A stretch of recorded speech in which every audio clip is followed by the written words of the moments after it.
We know, don't we, that we make decisions, we form habits, we choose paths that have got consequences. We all walk these steps. We can all make assessment of our lives and look back and see at different times the decisions that we've made. Some of the decisions that we've made, we will live with now. Some of the decisions that we've made, like with relationships, with jobs, with things that we choose to worry about, will determine our future. We all plot for ourselves a bit of a path. Now, this is understanding your journey, the benefit to seeing where your path is going is a really critical thing. A friend of mine who's in his 50s now went to a thing called career intervention for the middle age. Can you believe that that's a thing? But they had a training course. And the training course was, and it's a stunningly beautiful thing. What you had to do in this training course was take each decade of your life and write a chapter title for it, and then a little synopsis of that year of your life. So you had to do that for your 0 to 10s, right the way through. This guy was 50. And then what they asked you to do, after you'd done all that nostalgia, what they said was, right, we need you to write a chapter. So this is a good thing to do when you get home, or maybe a good thing to do if you've got a bit of time off over Christmas. It's really cathartic. What they said to him was, write a chapter and title it for the next 3 to see where your story's going. And this guy, a friend of mine, said it was really challenging. Because you look back on your life and you see like Ebenezer Scrooge, you see the things that you've done that's taken you to this place, and you look forward and you want to project it positively. Because our story really matters. Our capacity to self-assess really matters. The choices we make really matters. Our journey really matters. Jesus is bringing us to the end of. Do you remember at the start of this sermon I said, I'm going to preach about a guy preaching? You're not going to be interested in this? Well, today I'm preaching about the guy at an end of a preach. You should be interested in this. And he brings us over this idea that he causes us to think about our life's journey as he culminates his sermon. When you get to the end of the sermon, you want to cause people to think about what to do with what you've said. And he gets people in this moment with these incredibly beautiful and deep few verses to think about the journey that they're on. It really matters, the journey that we're on, the path that we are taking. God says to us, this really matters, and there is chance for intervention. One of the things that we know about God, so we try and think, don't we? How do we understand this God? Where does he intervene in our lives? How does he determine it all? One of the things we know, I think we learn this from the books of the prophets in the Old Testament, he knows where our choices go. He looks on at the people of Israel and he sees them turning to greed, or he sees them going their own way, and he intervenes and he says, look, I know where this goes. We might want God to do this and to do this and to do this. One of the things he does do is he observes our journeys and he knows where they go. He knows where the decisions we're making are going to take us, and he seeks to intervene. So I just want to pull 3. I think Jesus is pulling us together around this idea of thinking about our journey. I want you to think about your journey. I don't know how many decades or chapters you've got left, but I want you to think about them, and I want them to count. So these are just a few things that I want to pull out of that. First thing I want to say, and I think Jesus is saying to us in this text, and I want you to stall over this for a second because you might not agree with it, is that everybody, one of the things Jesus is saying is we're all on these roads. Everybody is on the journey of faith. Everyone's on a journey of faith. So an old philosopher from the 17th century, Blaise Pascal, there's a I think is it a theory called Pascal's wager? One of his theories was that every conviction that we have requires faith at some level. Every conviction we have requires faith at some level. This guy was a Christian, so he said, why not, if everything that we do requires faith, why not choose Christianity? Because that's got the best pension, that's got the best benefits. This was his theory. Now, I don't know about the second bit of that. I don't really think that having a bet on God is saving faith. And I think his mates kind of told him that. But the idea that every conviction that we have requires faith has got some merits, I think. The idea of love, this ethereal thing called love, there's some science for it. There's some neuro things that happen that we can sort of register and understand in our brains, but our inner mechanics are so complicated. There's no way that we can, without faith, really get a handle on what love is. We need a little bit of faith to make it work. We need a belief system. We know that it's out there. We kind of believe in it, but we've got to have faith, really, to believe that it's a thing. The origins of our universe, whatever you think they might be, whether you are really strong on the fact that God made us, or whether you're wrestling with that and you think that it's just a coincidence, it's just an accident. Our world is so ancient. Even if that's your theory, our world is so ancient, our universe is so big, there is so much we don't know that you've got to have. This is what I guess Blaise Pascal were getting at, and what we still believe. You've got to have, even if this is your conviction, you've got to have a certain amount of faith to believe this. This is, I think, one of the first things Jesus gets us to think about. We're all on a faith journey. Everything that we believe, everything that we are convicted about requires a certain level of faith. We've got to sort of come down somewhere. So this is the first thing. It's not an exclusive path for the Christian. I don't think the journey of faith. We're all called to put our cards on the table somewhere, to put our money down somewhere, to drop on something. As we make our way through this world and as we make our way through this life, we're going to do that. The second thing that I think Jesus gets us to think about is the idea that there's no middle road. See what he's saying to us in this text? You see the picture that he puts before us? Jesus acts as like a fork in the road. One of the things he says to us is, there's no middle road with God. And what I would say is, I think we really like the idea. When I say we as Yorkshire, I say we as Great Britain, we as the Western world, we like the idea of a middle road kind of God. The idea of a God who's definitely there and has definitely got ideas about how we should live, we don't really like that. The idea that there's no God at all, that's pretty scary. But the idea that if we're going through a bit of a tough time, there might just be a God there. If we might have a God that gives us some of the ways to find him, if he's part of the answer, this notion we kind of like.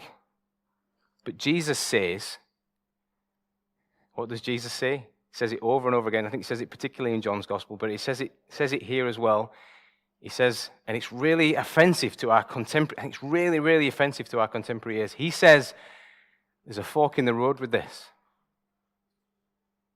There's only one way to get there. This bruises our 21st century ears, doesn't it? It's kind of hard to hear. We think it's intolerant, don't we? And yet you look at the person that says, I am the way. This is the thing. This is the place that we get to with this. I think this is the Christian wrestle. You look at Jesus and the way that he acted and who he interacted with.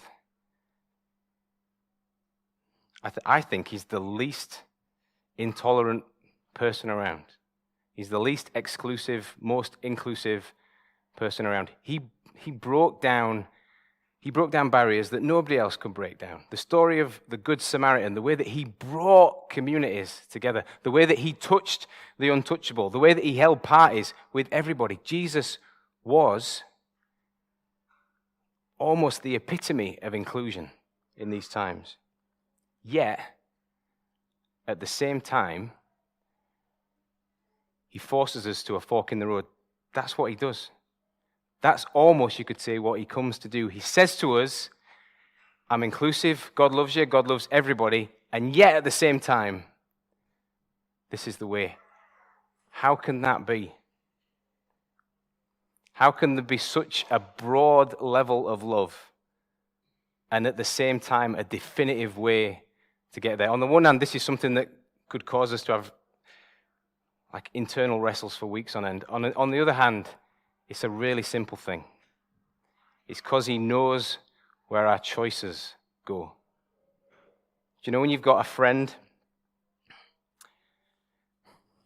or maybe you are a friend who needs to speak to somebody else who is a friend about the way that they're living? Now, you can be a friend who loves this other person unconditionally. You think, I'm going to love this person, whatever, but because I love them unconditionally, because I've got an insight about where their journey's headed, I've got to tell them the truth. You see, these worlds can come together. We can have love for everyone at the same time as there can be a specific way to go. This is what Jesus does. He comes to us as the junction to a world that says, I'd love to have a middle road with God. He says to us in love, look at me, I am inclusive. I am as inclusive as it gets. And yet there's one way. You've got to come down on one side or the other. The last thing that he says to us, and I'm realizing this might be the shortest sermon that I've ever delivered, so if you're feeling a bit snoozy because it's nice and warm, then you should hang on for this one, because this is the last point of the sermon. There's a way that looks, and I guess this is the crux of what Jesus is saying, there's a way that looks like you can have everything. There is a way, there is a path that we can choose out there that looks like you can have everything, and yet that's more empty than you realize. And there's a way that looks like you'll have to lose everything. This is what Jesus is saying in this text. And yet there's more life there than you could ever know. I can almost imagine Jesus as he references the broad roads and the narrow roads. You've probably got to try and take yourself off to the hills, or you've got to try and travel back in time or something like that. You can imagine the road from maybe Jerusalem to Jericho as like a big road, or the main road through town has been a big road that you can cart everything off through. This is kind of the picture that he puts in our head. Off to the side, there's a road that shoots off up the hill that you know you maybe couldn't get all your family up there, or you couldn't get all your possessions up there. You're going to have to lose some of this stuff. This, as I thought about this, it reminded me of what is my favorite walk in the whole world. It was my 40th, this is how sad I am, it was my 40th birthday treat to myself to walk around the circular that is at Malham, that goes around Gordale Scar. I don't know if this is familiar to you. You know, the start of Emmerdale has got Malham Cove on it. Next to Malham Cove, somewhere even more beautiful than Malham Cove, is Gordale Scar. And you walk down the start of Gordale Scar, and it's like a tourist route. It's a broad road. Everybody who's pretending to be outdoorsy is on this. Do you know what I mean? They've got all their outdoor gear on. Everyone's bombing down this road. It's rammed full of people. And then you get to what is still a path, but looks like a waterfall. It's got a bit of a waterfall on it, and the path really narrows, and it gets incredibly steep. And the first couple of times I went there, it was really raining heavily, and I said, you can't possibly get up there. In fact, I made the mistake of taking a bunch of young people to do this walk at the last church we were at, and we said to the young people, everyone should prepare a bag for the walk. Everyone get a bag. So most people got a bag, very narrow, a little rucksack. One kid, is a God love him kind of kid. He packed everything that he had into this rucksack, even his tent. He downed his tent. And we were staying another night, and he still downed his tent, put it on his back. He had everything in there. Walking along the broad road, he was fine. Then we got to the waterfall, and he said, Ash, I'm never going to get up there. And I hadn't noticed him to this point. I said, what on earth have you got in that? He had magazines. He had magazines with him to help him sleep. I'm saying, you're going to have to drop this because you're never going to get up there. If you've been up this path, it's about 20 seconds of courage as you make your way up to the top. You've got to sort of lean out into the sort of lean back, climb over this rock, and then you're up into what is the most beautiful walk you can imagine. It's just so gorgeous. What is Jesus getting at as he gives us this insight in this parable? I think it's this. You can look at life. There's a way that you can look at life and think it's just about taking what you can with you. It's just about having an easier life as you can get. It's just about doing what everybody else is doing. You can look at life like that. This is about getting from here to there and having as much fun and as much stuff as you can. It's possible to look at life like that. Jesus is asking us to look at our life ahead. This is a way that you can look at life. But actually, the end of that is more empty than you realize. Actually, ultimately, and I think we see this, don't we? Ultimately, that could be if living for stuff is all that you do, if it's just about getting as much in that rucksack as you can, then actually this can be a ruinous thing. Or, Jesus says to us, we can look at life another way. We can choose another route, another way through this life. if we choose this route, it might mean that we've got to drop some stuff along the way. Why have we got to drop the stuff? What is this about this narrow road? Why would we drop stuff? I think what Jesus is saying to us in this story is, he's not just pointing us off up to the hillside and saying, go wandering up there. I want life to be as hard as it can be for you. He's saying to us, this is the way that I'm going up here. This narrow road, this road of sacrifice, this road of greater glory is the way that I'm going.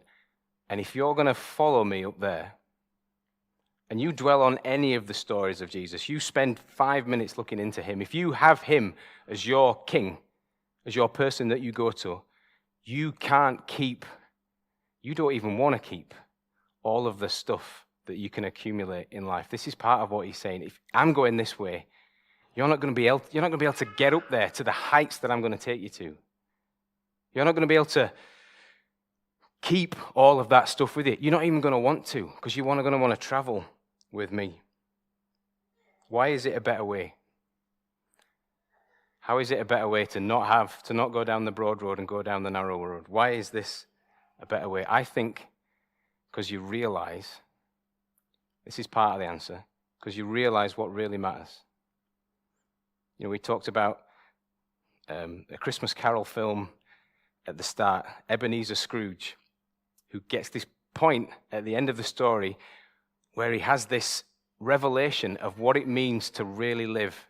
And his business is maybe going down the drain. And he's dropped a load of the stuff that he was carrying. And yet, for the first time in the whole film, he's got, like he's singing a dainty carol in most of them, he's got joy in his heart. He's really alive for the first time. He's got relationship for the first time. He's got hope for the first time. I think this is what Jesus is saying to us. We have the opportunity down that narrow road, even though it's narrow, of real life.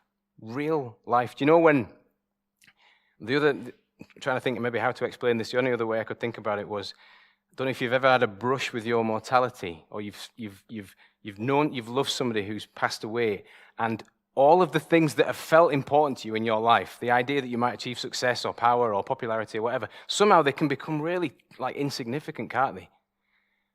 And the everyday things, like relationship, like just enjoying creation, out of nowhere, it can just become incredibly like beautiful and real at the same time. But I don't think that's all that Jesus is telling us about this way and where it leads us. Because it doesn't just give us a different perspective, but the place that Jesus ends up, Jesus isn't just talking about life, he's talking about eternal life. The place that Jesus is going doesn't have an end. We've got real hope if we go down this narrow road. Jesus reorders us when we follow him down the road to see what abundant life is really like. I've got 3 questions to hang over you just to try and see if we can deal with this subject. 3 questions to put out there. First question is this: to see if we can do anything with this text, see if we can do anything with these words that Jesus has given. The first question would be, which way are you going? It's worth just pausing over that for a second. Which of these 2 paths, if you had to really think about it, which of the 2 roads are you going down? I think Jesus takes us to that place. He says, I want you to think about this. I want you to think about the decisions you're making. I want you to think about which road you're going down. Second thing I want you to think about is, which way would you want to go? I don't know about you, but I'm like aching. Like I find myself on the broad road often. Every time somebody in a decent car drives past me, I'm on that broad. I'm straight there. But actually, what I want is those moments when life is really real, really beautiful, when I've got like real hope for the future. That's the life I want. Last question. Which way do you need to go? I don't look at our world at the moment and think at all we need any more people on that broad road. I don't think we will look at our world and think we need any more stuff. I think we need a change of direction. What's Jesus saying to us?